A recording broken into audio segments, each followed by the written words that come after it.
Selamat datang di channel saya. Kali ini saya akan bercerita sebuah cerita novel karangan saya sendiri berjudul Kyoken Modinger. Kepala Naga. Pangat cengar-cengir menghampiri gue yang lagi asik makan nasi pecel di kantin sekolah yang sepi di jam istirahat kedua. Perpaduan antara sambal kacang, kering tempe, dan bakwan terasa begitu nikmat di lidah gue. Ngapain kamu senyum-senyum sendiri, Ngat? Kesurupan. Gue mengomentari Pangat yang tiba-tiba sudah duduk di depan gue.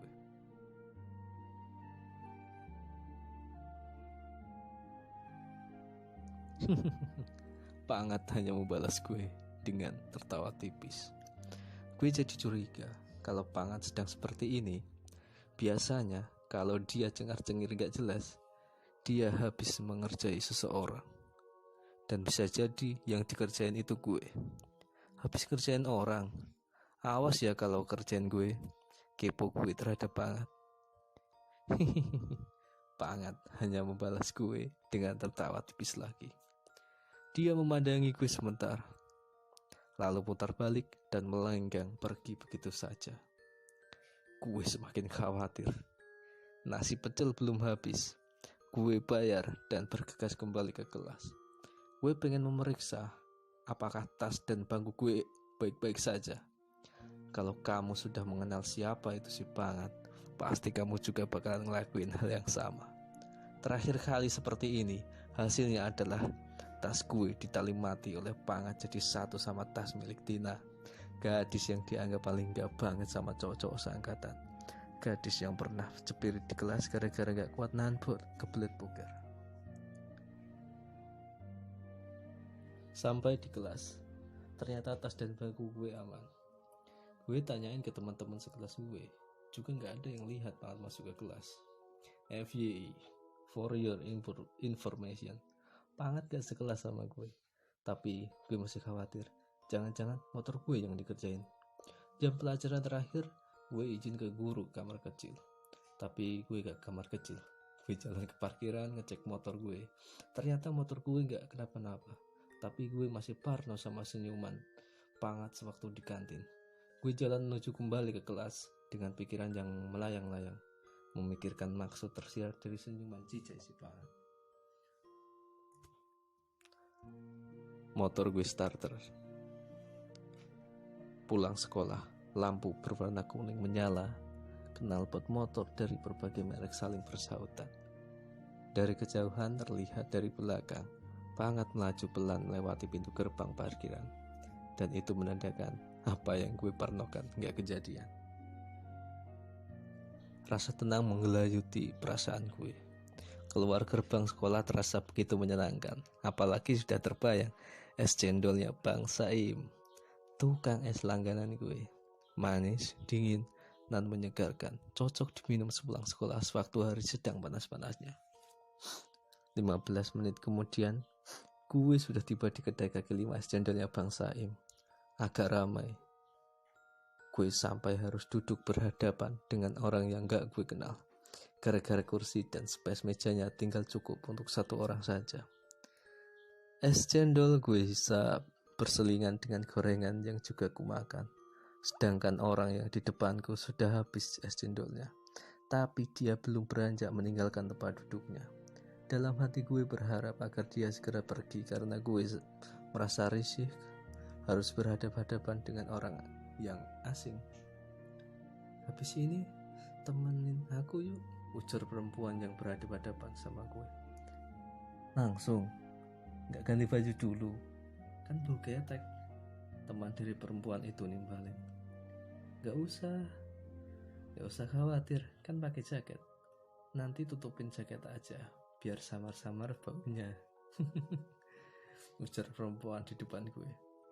Dalam hati gue nimbalin, buset, ketemuan dandanannya kayak gitu.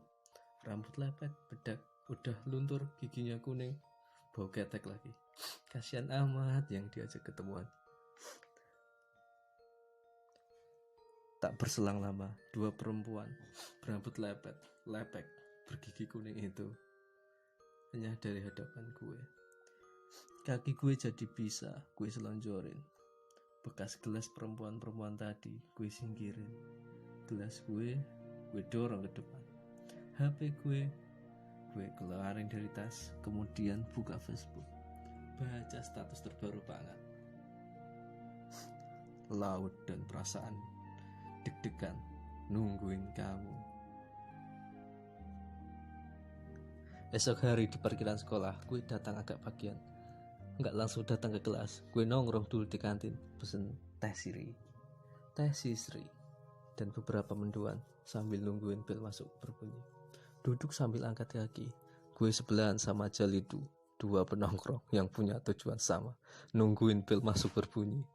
Bercerita mengenai banyak hal yang gak penting, sembari beberapa kali saling balas kentut. Tiba-tiba Pangat datang, sambil muterin buku paket fisika di ujung telunjuknya. Gue dan Jalidu yang melihat aksi itu langsung pura-pura terkesima. Pangat jadi keki. Cie, yang habis ketemuan nih. Gimana? Traktir dong. Kan lagi seneng. Gue menggoda Pangat. Pangat menghela nafas panjang, kemudian berujar, kampret. Gue dan Jalidu kompak berhenti mengunyah, mendoan, dan saling lihat-lihatan. Kemarin gue ketemuan sama cewek, kenal lewat Facebook. Di foto profil cantik banget, tapi pas ketemuan harapan gak sesuai kenyataan. Wajahnya kumal, keteknya bau, giginya kuning, udah mirip kepala naga di kelenteng. Tahu nggak kepala naga di kelenteng? Lanjut Pangat. Dengar ciri-ciri yang disebutkan oleh Pangat, gue jadi teringat dengan perempuan yang duduk di hadapan gue sewaktu di warung es cendolnya Bang Saim. Pakai jaket ungu, sepatu pink, dan jam tangan warna hijau. Haha, lo kok bisa tahu sih? Pangat heran. Gue diam sejenak mengumpulkan semua energi dan memusatkan ke perut, lalu tertawa dengan keras.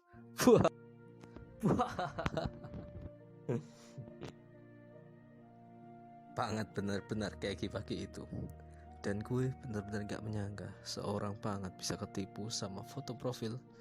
Ketipu sampai-sampai bikin dia senyum-senyum sendiri seharian kemarin.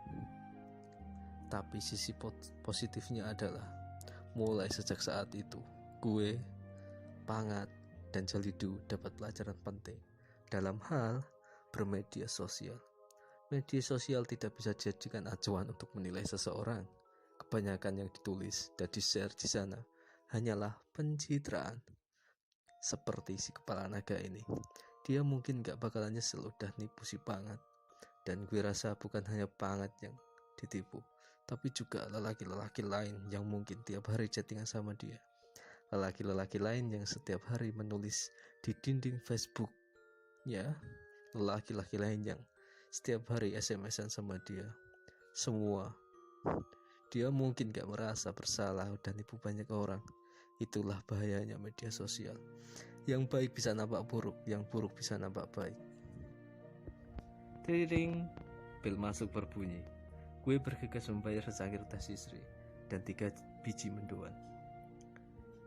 Dalam langkah menuju ke kelas, gue jadi kepikiran, gue dengan si kepala naga sebenarnya sama saja.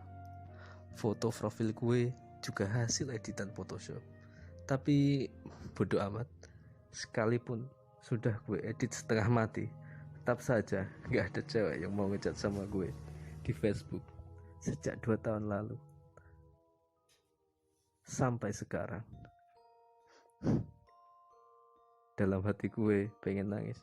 Hidup gue gini amat ya. Selesai.